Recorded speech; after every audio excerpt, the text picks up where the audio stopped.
After the veneration of the altar with a kiss as a sign of our belief in the presence of Christ in the altar, the priest and the ministers then go to the chair.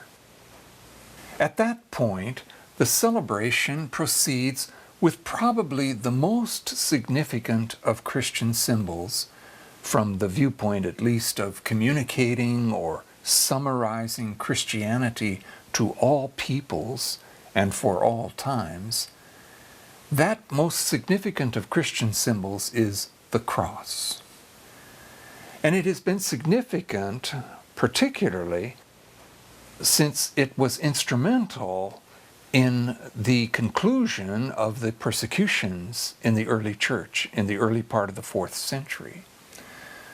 There is a story which is recounted in a number of places, such as Eusebius and Lactantius, that the Emperor Constantine had a vision of the cross in the sky the night before he joined battle with his co-emperor at the Milvian Bridge just north of Rome.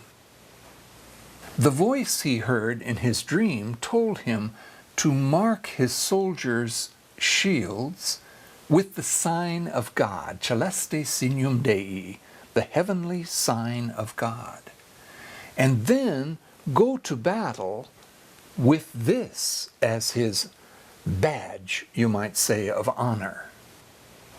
The battle was then won decisively by Constantine, and that victory, which Constantine interpreted to be by the sign of the cross, led him then to stop all persecutions of Christians and ultimately led to his conversion. That's why the sign of the cross is such a significant reality for all Christians. Now, the significance of this sign has been enhanced in our revised Catholic liturgy primarily by radically limiting it and omitting it from many places where it had been customary in the Tridentine liturgy. It is spoken of in the general instruction on the Roman Missal in number 50. And it simply speaks that the priest makes this sign of the cross over himself as he's beginning the celebration, having had the entrance procession and the entrance song already, having had this veneration of the altar and of the Blessed Sacrament, if it is in the sanctuary, then he, together with the whole community that is celebrating the liturgy, makes the sign of the cross. Now, that is one place in which the older liturgy had the sign of the cross, and the revised liturgy also has the sign of the cross.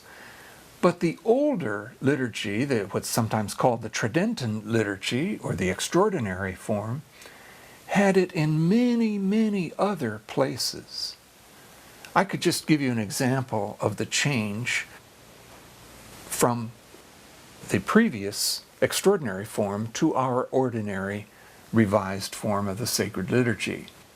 In the canon of the Mass, the Eucharistic prayer, in the old rite, there were 23 signs of the cross in that one prayer.